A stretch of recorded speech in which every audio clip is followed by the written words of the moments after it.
The world of mortals rarely crossed paths with the hidden realm of Elvoria, a sanctuary untouched by time, nestled deep within the mist-shrouded peaks of the Caucasus Mountains. In this valley, the air smelled eternally of sweet nectar and damp earth, and the sky held the soft, permanent blush of a never-ending sunset. This was the home of the Sapphire Vineyard, a mystical expanse where the grapes didn't grow from normal vines but cascaded from ancient, twisting silver barks. These grapes glowed with a soft, ethereal violet light, pulsing gently like the heartbeat of the earth itself. They were the source of all magic in Elvoria, and their nectar could heal any wound, grant visions, or prolong life. At the heart of this valley lived Princess Anahita. Anahita was not an ordinary princess, she was the guardian of the vineyard, bound to the magic of the grapes since her birth. Her beauty was the stuff of legends, whispered by traveling winds to distant kingdoms. She had cascading, midnight black hair that seemed to trap the starlight within its curls. Her eyes were an otherworldly shade of deep violet, matching the glowing fruit she protected, and her skin possessed a flawless, luminescent glow, as if carved from the finest porcelain and kissed by the moon. She wore a gown woven from gossamer threads of silver and lavender, which trailed behind her like a gentle mist as she walked. Despite her royal status and immense magical power, Anahita's heart harbored a quiet melancholy. She could speak to the wind, she could make the dying vines bloom with a single touch of her delicate fingers, but she was deeply lonely. Her father, King Eldrin, was a stern ruler obsessed with preserving their realm's secrecy, keeping Anahita confined within the borders of the valley. The outside world is chaotic, my child, King Eldrin would often say, his voice echoing through the crystalline halls of their palace. Humans are driven by greed. They see magic not as a gift to be revered, but as a tool to be conquered. You must never let them find you. But Anahita would often sit by the edge of the crystal-clear river that marked the boundary of her kingdom, looking out toward the dark, forbidden mountains beyond. She wondered what it felt like to laugh with someone who didn't look at her with fear or holy reverence. She wondered if there was more to existence than just guarding the glowing fruit. On the other side of the mountains lay the kingdom of Solaria, a land of stone, iron, and ambitious mortals.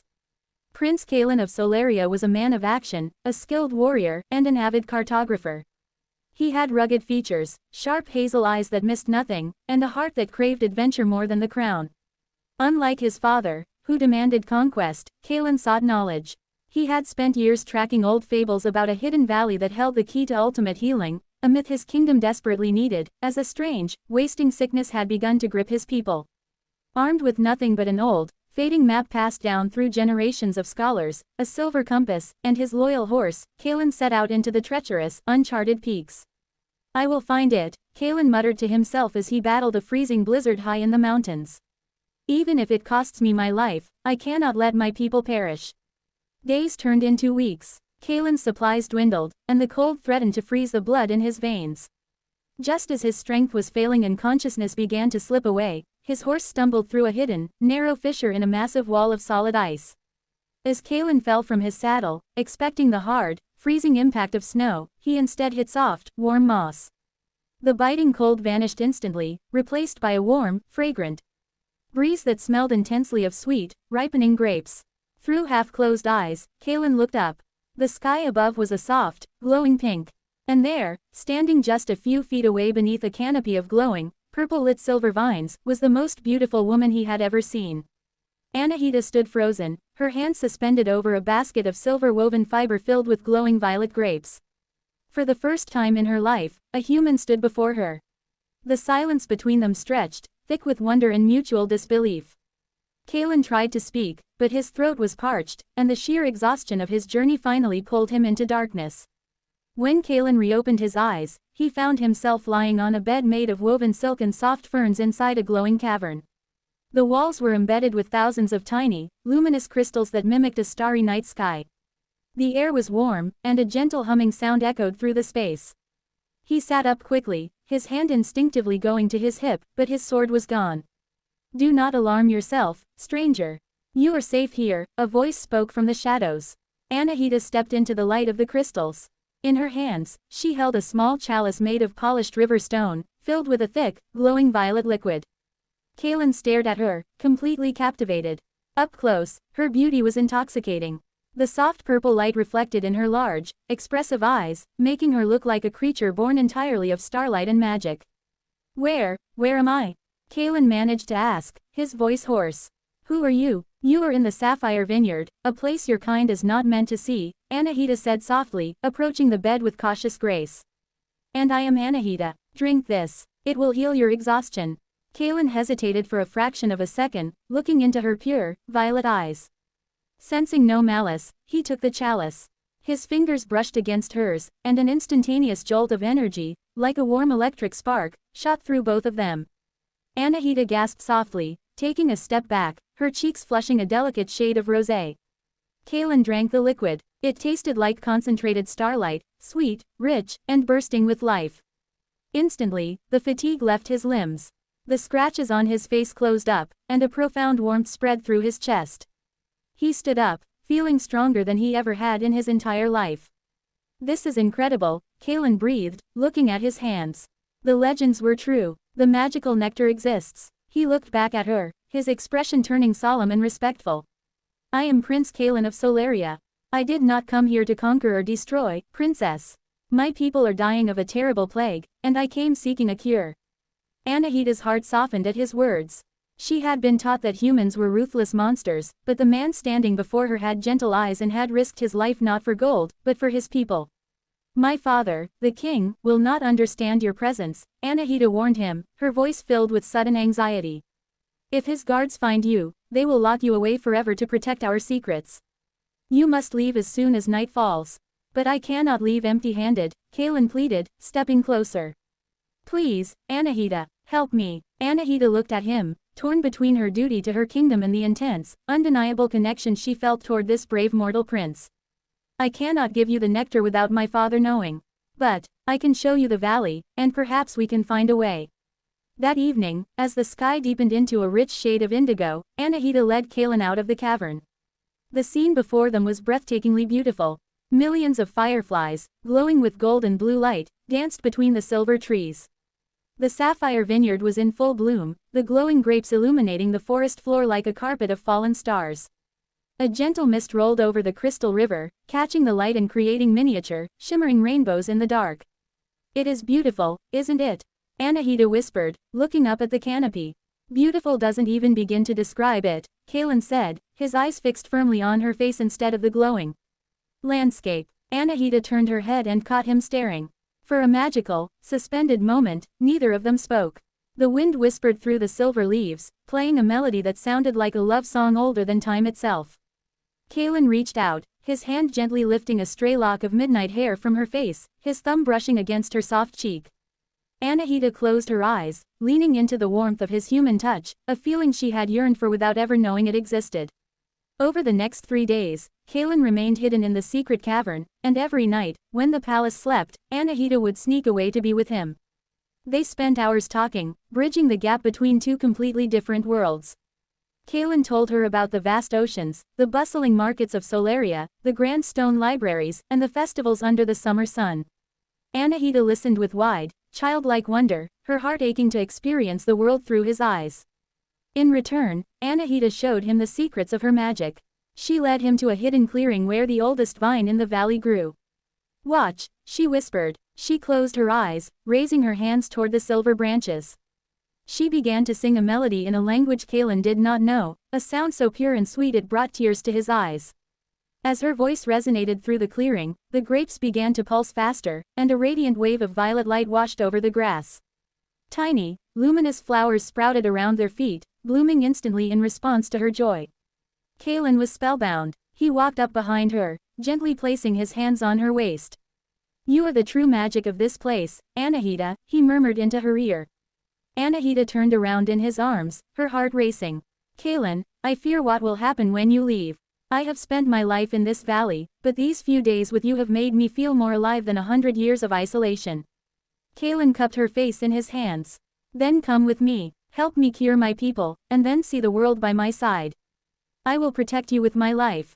Before Anahita could answer, a harsh, booming voice shattered the romantic silence of the clearing. Insolent mortal. The trees shook as King Eldrin stepped into the clearing, flanked by a dozen royal guards armored in shimmering silver and brandishing spears of pure light. The king's face was twisted in rage, his own violet eyes flashing with dangerous magical energy. Father, Anahita cried out, stepping in front of Kaelin to shield him. Please, he is not an enemy. He came for help. He is a human, Anahita. A thief who has crept into our sacred land to steal our lifeblood. King Eldrin shouted, waving his hand dismissively. Guards, seize the intruder. He shall be executed at dawn to ensure our secret remains safe. The guards rushed forward. Kaelin, despite being outnumbered, drew a hidden dagger, ready to fight to the death. But with a wave of King Eldrin's staff, a blast of magical energy struck Kaelin, sending him crashing against a silver tree, unconscious. No, Anahita screamed, tears streaming down her face as the guards bound Kaelin in glowing chains and dragged him away. King Eldrin walked up to his daughter, his expression cold and unyielding. You have betrayed your own blood for a mortal creature, Anahita. For your treason, you will be locked in the highest tower of the palace, and tomorrow, you will watch his execution so you may learn the cost of your foolishness. The royal prison of Elvoria was located deep beneath the roots of the palace, where the damp stone walls suppressed all magic. Kaelin awoke chained to a pillar, his body aching from the magical blast. The room was dark, save for a single flickering torch outside his cell. He cursed his helplessness, his mind filled not with fear for his own life, but with terror for Anahita. Meanwhile, high above in the crystalline tower, Anahita was pacing her room, her heart breaking.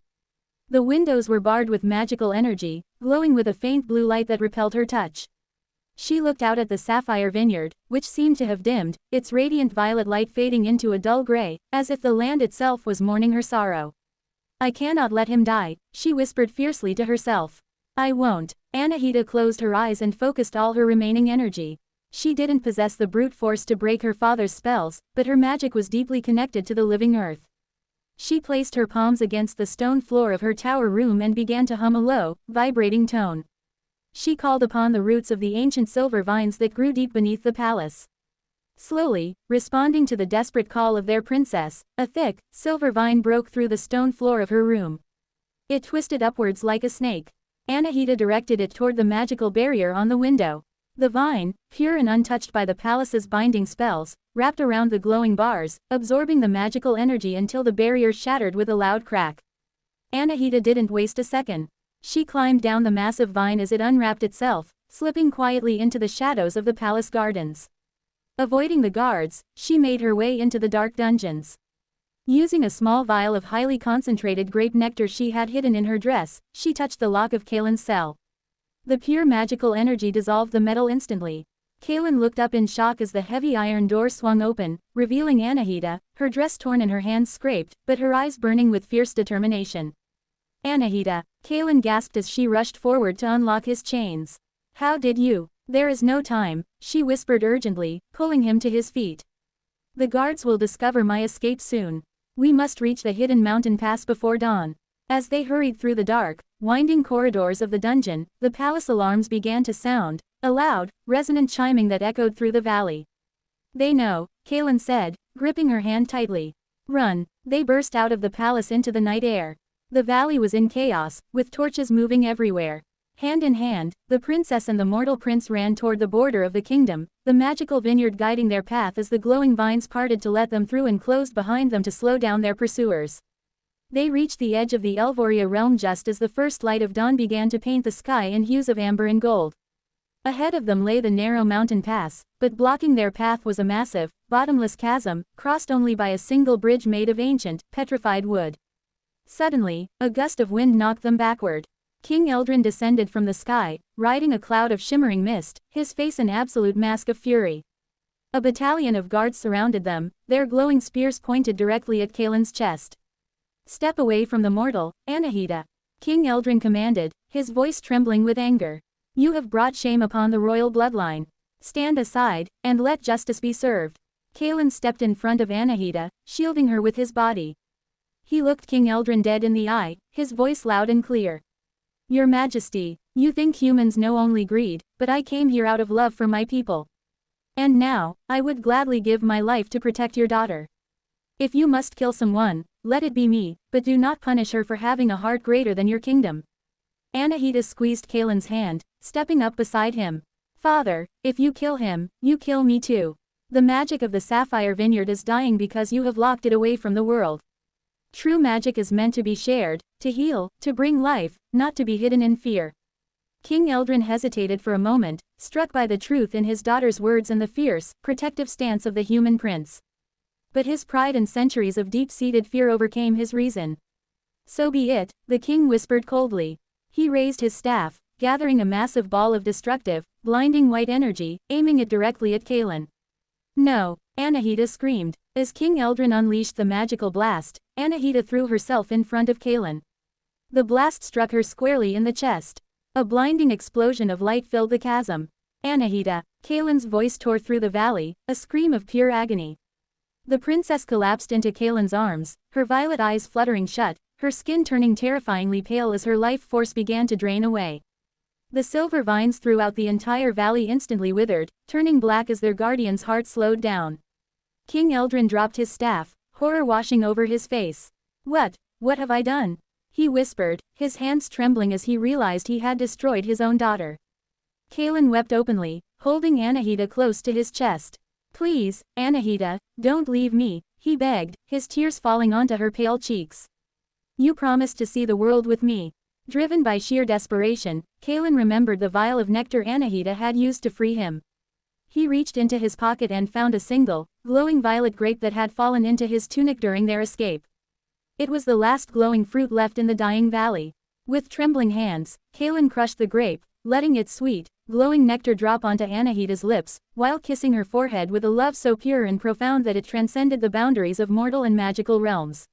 For a long, agonizing moment, nothing happened. The wind stopped blowing, and the entire valley held its breath. Then, a miracle occurred. A brilliant, blinding flash of pure sapphire light erupted from Anahita's chest. The dark, withered vines around them suddenly burst into life, turning a vibrant silver and exploding with thousands of glowing violet grapes. The light spread like a wave across the entire valley, restoring Elvoria to a level of beauty and radiance it had never seen before. Anahita gasped, her lungs filling with air as her violet eyes snapped open. The color rushed back to her skin, and she looked up at Kaelin with a breathtaking smile. Kaelin, she whispered softly. Kaelin pulled her into a passionate embrace, crying tears of joy as he held her tightly against his heart. King Eldrin fell to his knees, weeping in relief and profound shame. He walked up to the young couple, his pride completely shattered. I was wrong, the king said, his voice breaking as he looked at Kaelin. You loved my daughter enough to risk your life, and your love has saved her, and our entire realm. It is not humans who are the curse, but our own isolation. King Eldrin stepped back and raised his hands, officially dissolving the magical barrier that kept Elvoria hidden from the rest of the world. Go, Anahita, her father smiled warmly, a true fatherly expression on his face for the first time. See the world with your prince. And bring healing to his people. With the king's blessing and an abundant supply of the magical sapphire nectar, Kaelin and Anahita returned to the kingdom of Solaria. The magical nectar cured the plague within days, saving thousands of lives. The people of Solaria cheered their brave prince and fell in love with their beautiful, magical new princess. A grand wedding was held under the golden summer sun of Solaria. The ceremony took place in a massive garden where Kaelin had planted a cutting of the silver vine given to him by King Eldrin. To everyone's amazement, the vine bloomed beautifully under the human sun, its violet grapes glowing brightly alongside the traditional red roses. Anahita stood at the altar, looking more beautiful than ever in a gown of white silk embroidered with silver threads. Kaelin took her hands, looking into her violet eyes with absolute devotion. I promise to spend every day of my life making you happy, my enchanted princess, Kaelin whispered softly. And I promise to love you across all realms, my prince, Anahita replied, her heart full of peace. As they shared a romantic, loving kiss, a gentle breeze swept through the garden, carrying the sweet scent of the sapphire vineyard across the kingdom, symbolizing the beautiful union of magic and mortality, a love story that would be told for generations to come.